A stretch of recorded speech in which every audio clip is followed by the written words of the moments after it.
I was driving back from visiting a friend, crossing state lines late at night. Nothing unusual about the trip at all. It was probably around 1 in the morning. The road was empty in that specific way rural roads get at night. No streetlights, no passing cars, just the hum of the engine and the occasional reflective sign flashing briefly out of the dark. I remember feeling tired, but not dangerously so. I was thinking about how I'd be home in a couple of hours if everything went smoothly.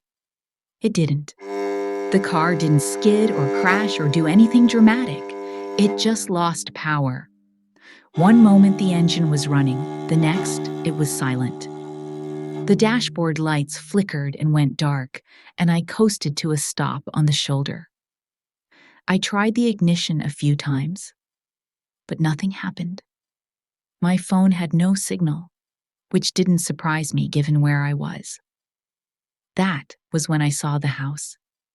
It sat back from the road in a wide open field, one light on inside like it had been left that way deliberately. There was a barn off to one side, old and sagging, and behind the house, up on a small rise, I could just make out the silhouette of a small church.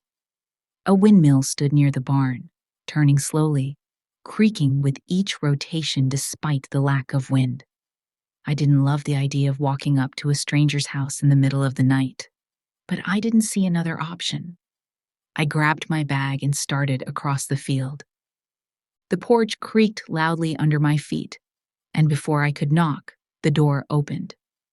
An older man stood there, already smiling, like he'd been waiting.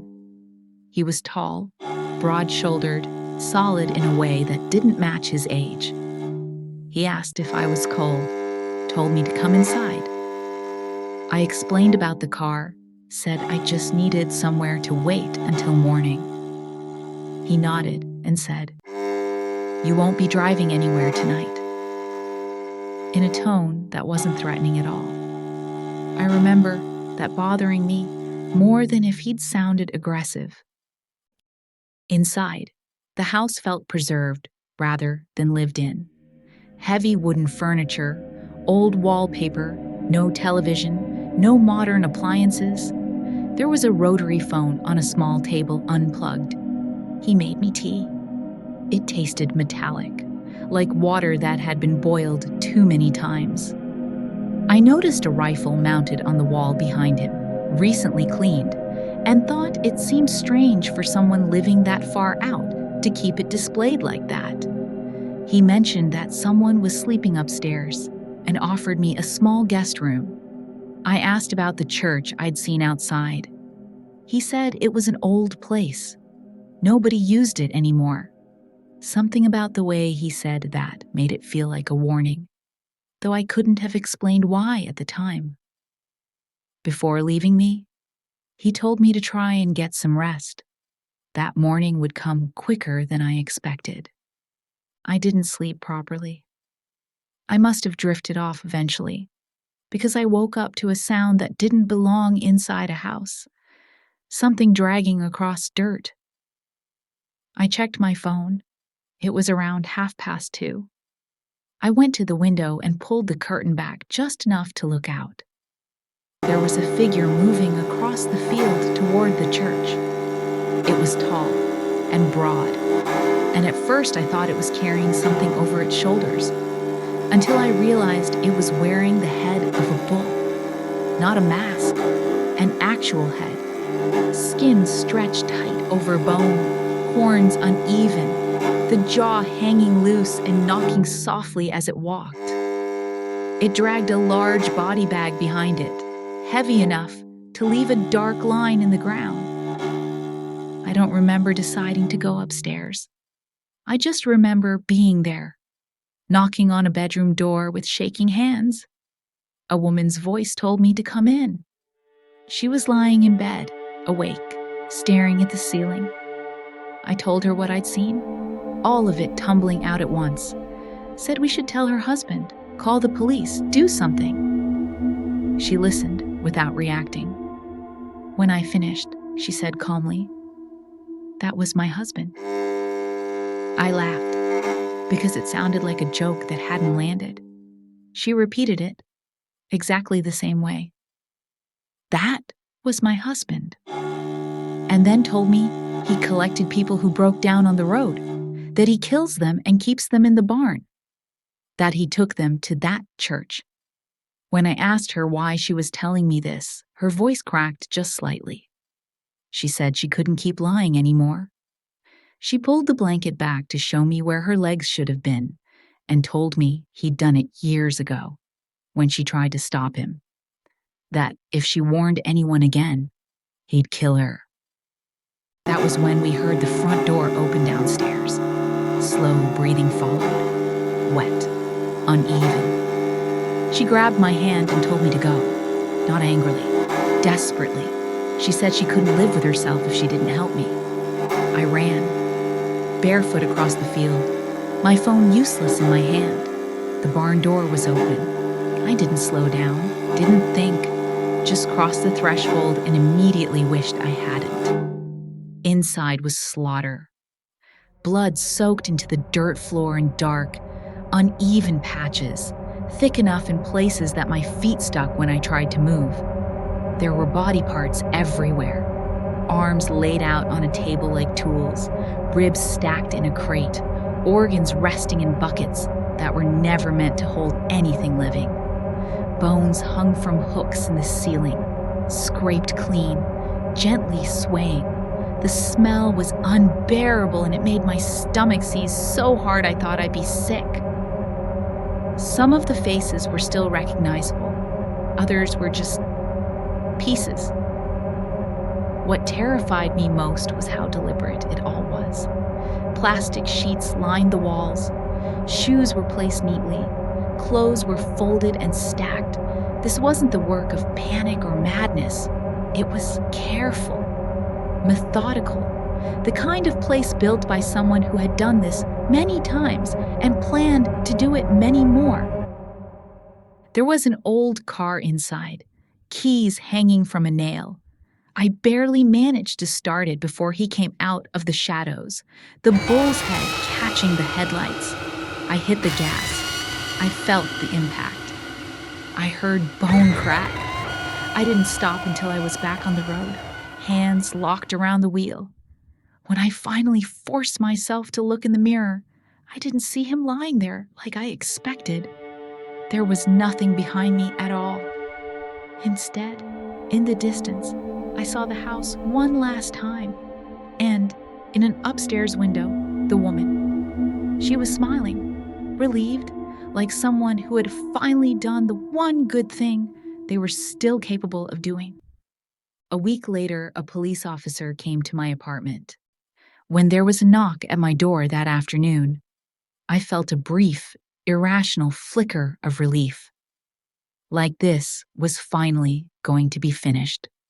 He introduced himself as part of the department that had handled my report. He said he wanted to explain what they'd found. We sat at my kitchen table. He folded his hands and started from the beginning. They had found the property I described, the house, the barn, the church on the hill. In daylight, he said, it all looked smaller, more ordinary. Less like the place I'd described in my statement. The barn was empty when they first entered it. Clean enough that one of the responding officers suggested I might have mistaken what I'd seen in the dark. As he said this, I felt my stomach tighten. I'd been expecting skepticism, but hearing it out loud still stung. Then he told me they'd gone back later that same day. That was when they found the bodies. Not just one, several. Hidden areas they'd missed the first time. He didn't go into detail. He didn't need to. That was when he mentioned the man I'd met at the house. They'd found him, dead. I remember feeling relief, a sharp, dizzying sense of it, like the ground under me had finally stopped shifting. They had him. It was over. Whatever that place was, whatever I'd stumbled into, it had ended there. He told me the man's injuries were inconsistent with his age and physical condition, that the cause of death pointed to sustained violence, not defensive wounds, not an accident. Then he said something that didn't fit. He told me the woman upstairs had identified the body. He said she'd broken down when she saw him. She hadn't called him her husband. She'd called him her brother. I was shocked. That was when he explained that they'd spoken to her at length afterward, that losing her brother, the only person she'd had left, had finally shattered whatever resolve she'd been clinging to. She'd told them everything she'd never dared say before. About her husband, the killer, how he faked his own death, about the fake car crash years ago, how the death had been staged, how everyone believed he died, and how she survived it, but lost her legs in the wreck, how the truth was that her husband had cut them off afterward, deliberately, slowly, to make sure she understood what would happen if she ever told anyone what he really was. She told them she'd been threatened into silence, that anyone she warned would die, including her brother, especially her brother. She told them her husband wasn't just killing people, that the barn was only preparation, that the church was the real purpose, the rituals, the symbols, the timing, that there had been something planned the night I escaped. He told me the symbols they'd found in the church matched others documented in unrelated cases. Fringe groups, isolated cult activity, nothing they could formally connect without more evidence. As the officer spoke, I noticed his tone had changed. It wasn't obvious at first, just tighter. The pauses between his sentences grew longer. He stopped looking at his notes. I realized then he'd never actually had any, and started looking directly at me instead. He leaned back slightly and said, very calmly, that there had been a problem with the ritual that night. He said I was the problem. He told me that no one had ever escaped before, that what I'd done hadn't just ruined one night. It had interrupted something that had taken years to prepare, that the woman helping me hadn't been an act of courage, but of betrayal. His voice never rose. He didn't shout. He didn't need to. He told me that she hadn't survived, long after telling the police the truth. Then he smiled and said that he supposed I already knew what that meant. I stood up, backing away. He stood as well, smoothing the front of his jacket, the last of the polite professionalism, dropping away as if it had never been there to begin with. He told me I was the only one that ever made it out, that what I'd done hadn't just ruined a night, but something much larger than I could understand. And that meant I couldn't be allowed to stay that way. When he turned, I saw what he was holding, the shape, the stretched, darkened skin pulled tight over bone, the horns, the last thing I remember seeing before everything went to black.